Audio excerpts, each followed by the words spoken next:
یعنی اسے نور ایمان سے مالا مال کیا، نور توحید سے چمکا دیا، توحید کا جام اسے پلا دیا. یمشی بھی فی الناس، پھر حکم دیا کہ نور تو مل گیا ہے، اب تو آرڈینری نہیں، نور والا ہے. اب تیری ڈیوٹی یہ ہے، اور تیری ڈیوٹی ہی میں تیری بیوٹی ہے، اور وہ یہ ہے کہ تو نکل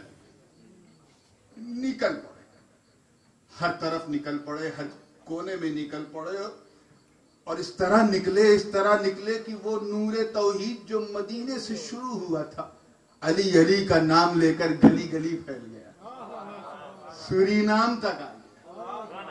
ابو بکر صدیق جب نورانی جماعت کے نمائندے بن کے سامنے آئے تو شیطانہ سوچی اچھا اب یہ نورانی جماعت شروع ہو رہی ہے، نورانی جماعت، چلو ہم شیطانی جماعت شروع کرتے ہیں.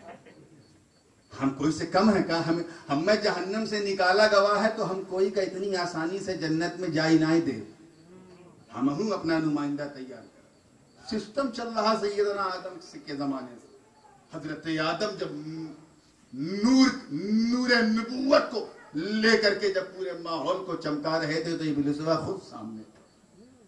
حضرت ابراہیم خلیل اللہ جب نورانی جماعت کے نمائندے بن کر کے آئے تو شیطان نے نمرود کو تیار کیا. حضرت موسیٰ کلیم اللہ جب نورانی جماعت کے سپہ سالار بن کر کے آئے تو حامان، شداد اور فرعون کو تیار کیا گیا. شیطان بھی اپنی پوری طاقت جھونکے ہے.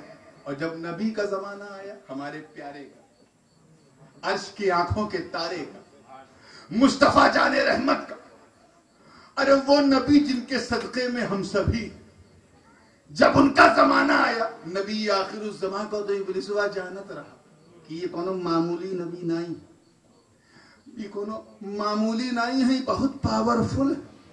ابلیس جانت رہا، ان سے بہتر تو ابلیس کی معلومات کہ وہ جانت رہا کہ ان کے پاس پاور ہے.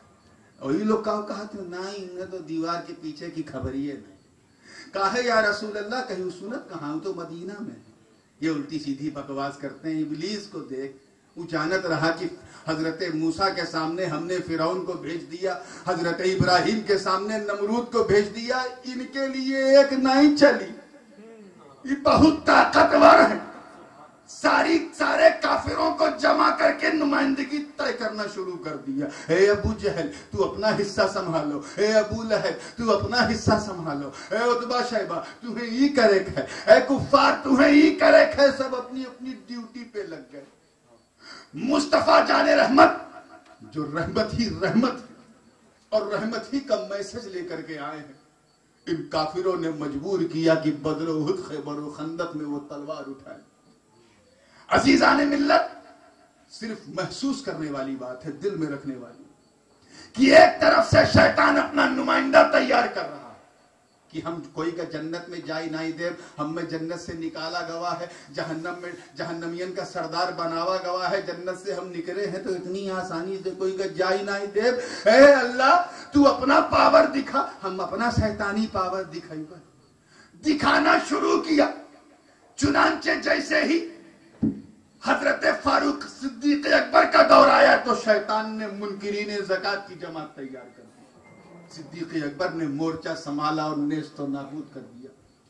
فاروق اعظم کا دور آیا تو سبائیوں اور بلوائیوں کی سینا تیار ہو گئی. عثمان ذی النورین کے سامنے بھی وہ سینا تیار ہو گئی، مگر عثمان ذی النورین نے کلیجے پر پتھر رکھ کر تلاوت قرآن کرتے ہوئے اپنے رحمان کی تسبیح بھی جاری ہے اور قرآن کا پیغام بھی جاری ہے. ابلیس کچھ نہیں کر پا. فتنے آتے رہے مگر نورانی جماعت نے ڈنکے کی چوٹ پہ سب کا جواب دیا. چنانچہ جب خارجیت کا فتنہ شیطان نے پیدا کیا تو اس کو مٹانے کے لیے اللہ نے مولا علی کو تیار کیا. جب یزیدی بھیڑیوں نے سر اٹھایا تو یزیدی بھیڑیوں کی سرکوبی کے لیے اللہ نے اپنے نبی کے نواسے حسین کو تیار کیا. اعتزال کا فتنہ آیا تو ابو منصور ماتوریدی اور ابو الحسن عشری کو تیار کیا گیا. جب رفض کا فتنہ آیا تو امام اعظم ابو حنیفہ اور امام احمد ابن حنبل کو تیار کیا گیا. جب فلسفہ قدیمہ کا فتنہ آیا تو مامونیت کی اینٹ بجانے کے لیے لیے احمد ابن حنبل کو تیار کیا گیا۔ جب جہمیت قدریت کا فتنہ آیا تو متکلمین کی جماعت کی لائن لگا دی گئی۔ جب فتنے نے رنگ بدلنے شروع کر دیے، شربیہ ایک کہہ رہی ابلیس والی خالی بوتلیاں بدل رہی تھی، کبھی وہ خارجی بوتل میں، کبھی وہ رافضی بوتل میں، کبھی وہ شیعی بوتل میں، کبھی وہ خارجی بوتل میں، کبھی جہمی بوتل میں، کبھی قدری بوتل میں، کبھی عقلی بوتل میں، اور کبھی بالکل نقلی بوتل میں آتی رہی۔ جماعتیں رنگ، شراب ایک ہے، بوتل بدل رہا ہے، لیبل بدل رہا ہے، رنگ ایک ہے، صرف ڈھانچہ بدل رہا ہے، مارکیٹ میں پروڈکشن ایک ہے، صرف اس کی لیبلنگ جو ہے وہ چینج ہو رہی ہے۔ فتنوں نے سر اٹھانا شروع کیا، ادھر میری طرف دیکھو، لگتا ہے ابلیس بھائی ہوں کہیں بھاگا، بہت بدماش، جلسہ ہم تو نہیں آ سکتا، ہمت نہیں کنارہ جھانک سکتا، یہ تو نبی کا جلسہ ہے، یہاں تو صرف نبی ہی نبی۔ اب جب مسکرا کے فریش ہوئے ہیں تو توجہ، پوری زندگی کے ساتھ، تاکہ زندگی کا بھی مزہ مل جائے، بندگی کا۔ فتنے آ رہے ہیں، انتہا یہ ہو گئی کہ توہب کا فتنہ آیا، وہابیت، نجدیت اور سلفیت کا فتنہ۔ 256 سال پہلے پوری دنیا میں وہابیت کے انڈے بھی نہیں تھے۔ سعودی عربیہ میں ایک بڑے باپ کے گھٹیا بیٹے کو چنا گیا اور کہا تو ایسا کہو کہ مسلمان جون کریں وہ کا الٹا کرو، یہی اسلام ہے۔ جو مسلمان قبر پہ جاتے ہیں تو روک دو کا الٹا کرو، مسلمان فاتحہ کرتے ہیں روک دو کا الٹا کرو، مسلمان جو انہیں جلوس نکالت ہیں روک دو کا الٹا کرو، مسلمان جو انہیں کھڑے ہو کے سلام پڑھتے ہیں تو بیٹھ کے پڑھو کا الٹا کرو۔ ایسا الٹا سمجھایا کہ پورا ماحول خراب ہونے لگا، علماء مکہ کو شہید کیا جانے لگا۔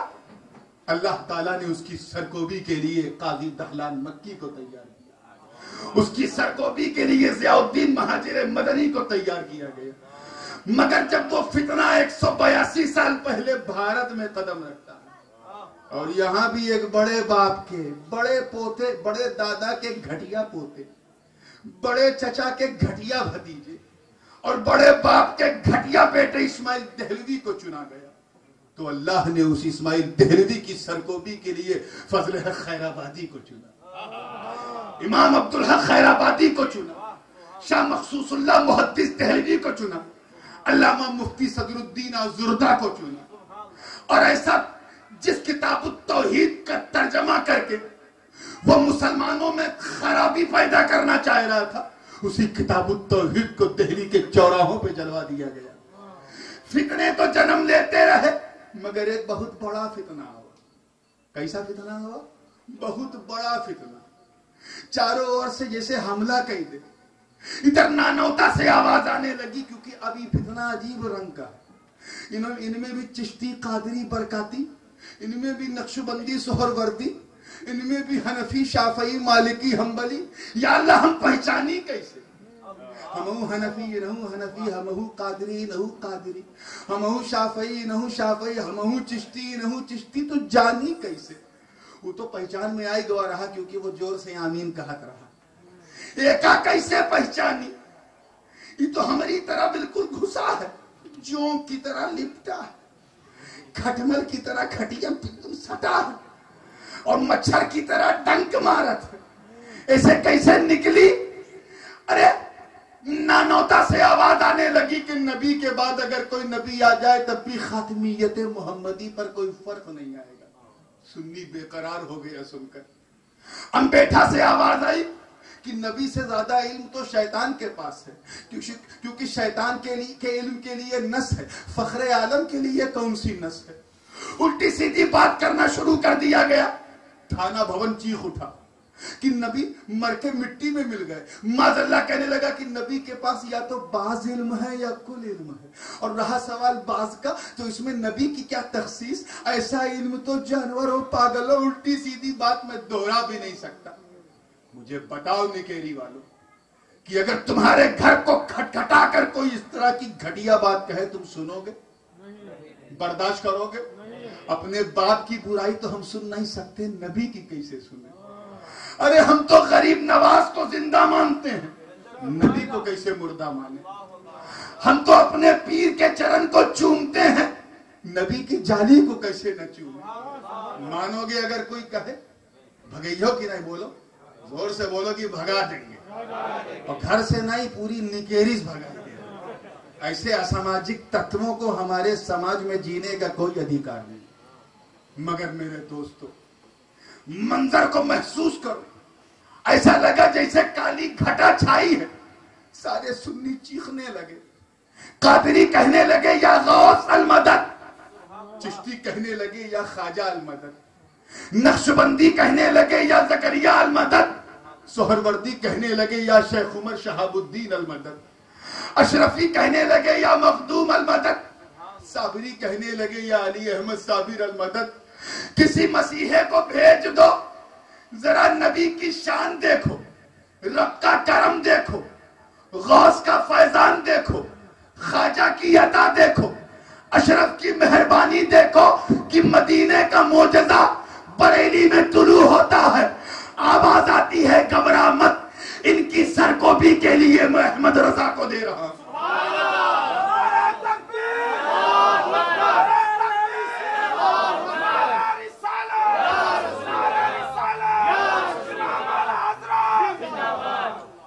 اور اسی فکر احمد رضا کو لے کر کوئی سندھ جا رہا ہے، کوئی ہند جا رہا ہے، کوئی بنگال جا رہا ہے، کوئی پنجاب جا رہا ہے، کوئی کاٹھیاواڑ جا رہا ہے، کوئی راجستھان جا رہا ہے، کوئی دوسرے ملک میں جا رہا ہے، کوئی فجی گیا، کوئی موریشس گیا، کوئی کہاں گیا، مگر سنیوں یاد رکھو اپنے محسن کو، مبلغ اعظم عبدالعلیم صدیقی کو یاد رکھو، جس نے اس نور ایمان کو حاصل کر کے لے کر اپنے سر کا تاج بنا کر سورینامی سنیوں کا مقدر چمکا گیا۔